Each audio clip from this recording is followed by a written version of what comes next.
की जय।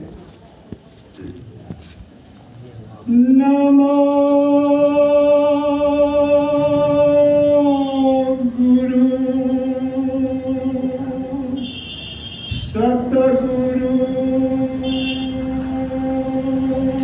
नमो नमो नमो गुरुदेव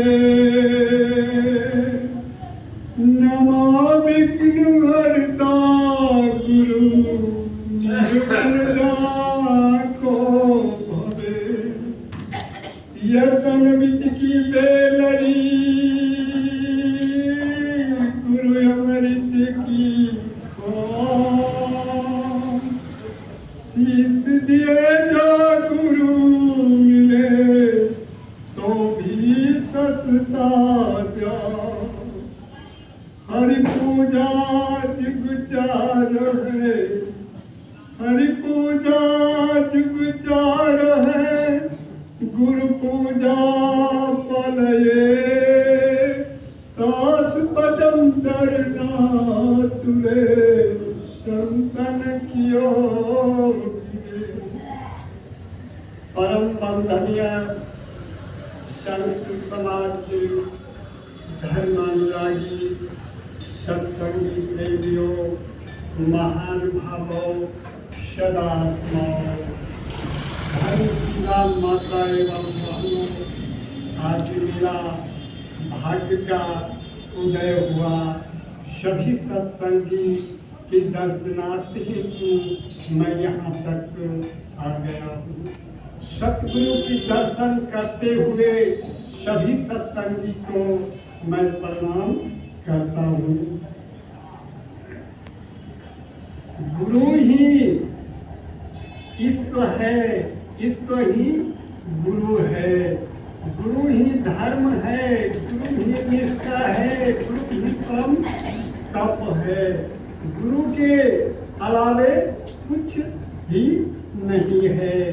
तो हम लोग को विचार करना है कि किस भाव से गुरु की पूजा करना चाहिए।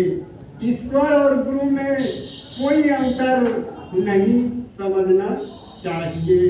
तो हम लोग का भाव होना चाहिए कि गुरु की पूजा किस विधि से करना चाहिए।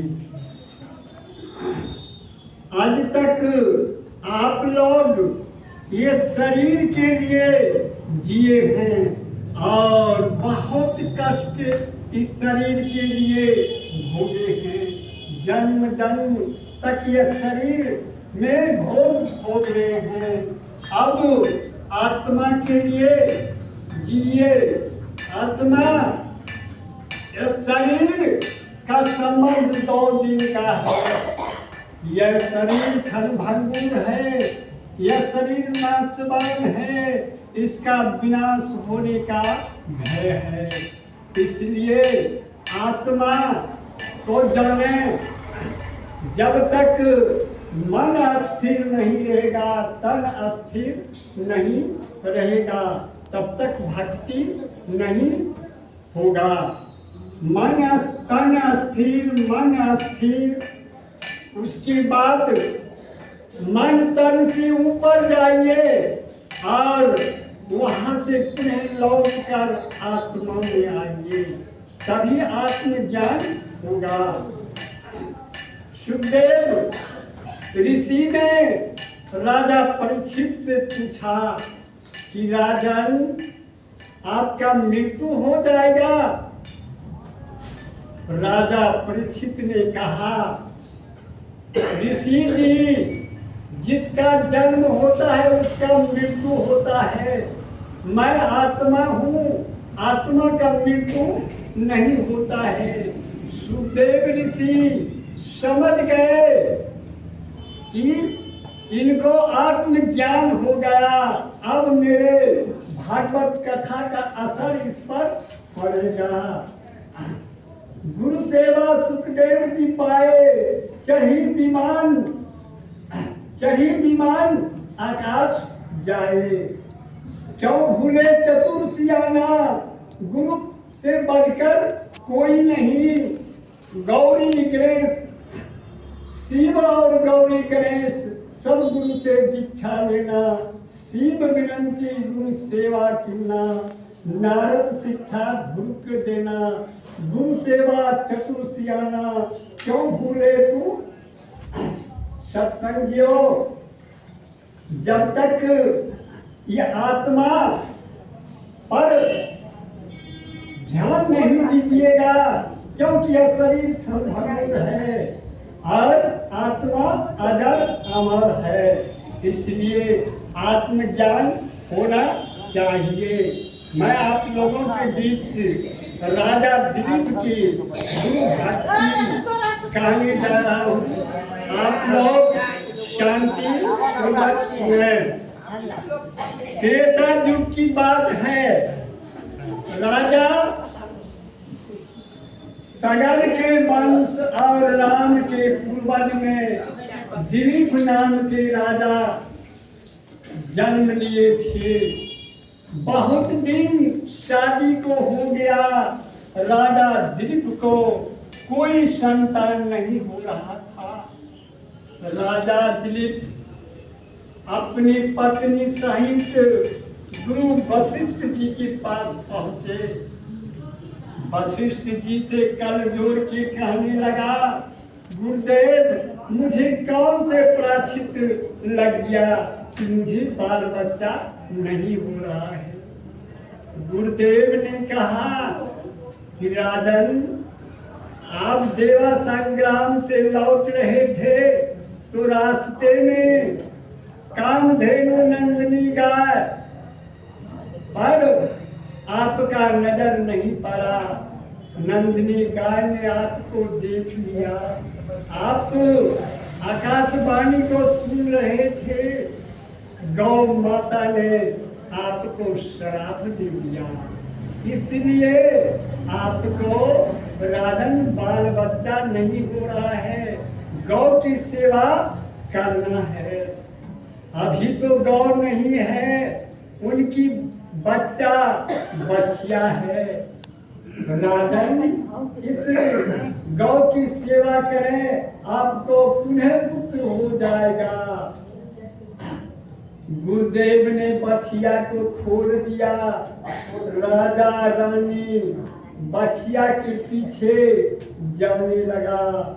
जहाँ बछिया को धूप लगती थी तो दोनों पति पत्नी अपने देह उस पर देकर छाया करती थी और हरी हरी घास गौ को खिलाती थी। प्यास लगती थी तो राजा उसे पानी पिलाती थी। एक दिन गौ चरते चरते घनघोर घना जंगल में चला गया। राजा दिलीप ने जंगल को टारते हुए वहां पहुंच गया जहां गौ एक वृक्ष के नीचे खड़ी थी और उस पर एक सिंह सवार था। राजा दिलीप ने मन में सोचने लगा कि यह गौ सिंह खा जाएगा। राजा ने अपनी तरकस से बाण निकाल के उस सिंह पर छोड़ना चाहा कि बाण हाथ से गिरा। राजा दिलीप कर जोड़ के कहने लगा कि आप सिंह नहीं हैं, कोई देव है। प्रभु इस गाय को नहीं खाइए, मुझे खा लीजिए। सिंह ने कहा, आप प्रजा के प्राण हैं, आपको मैं नहीं खाऊंगा। यह वृक्ष भगवान शंकर ने अपनी शक्ति से उत्पन्न किया है और मुझे रखवाली के लिए रखा है। इस वृक्ष पर जो आएगा वो मेरा आहार बन जाएगा।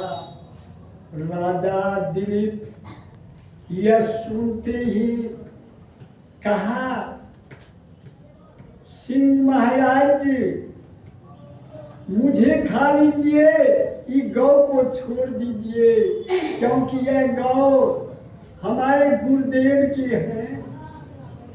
सिंह ने मनुष्य रूप में बोला कि आप राजा हैं, आपको बहुत गाय है, गुरुदेव को देकर आप संतोष कीजिएगा और मैं इसे खाऊंगा। राजा दिलीप यह सुनते ही बेहोश हो गया, जमीन पर गिर पड़ा, आंख बंद हो गया। कुछ देर की बात जब राजा दिलीप की आंख खुला तो देखा गौ वृक्ष तर खड़ी है और कोई नहीं, सिंह कोई नहीं है। गौ माता ने आवाज लगाया कि राजन, आपका सपना पूरा हो गया, आपको पुत्र अवश्य होगा। मेरे दूध दूह के पीजिए और आपको पुत्र अवश्य होगा। राजा दिलीप बोले प्रेम से गुरुदेव की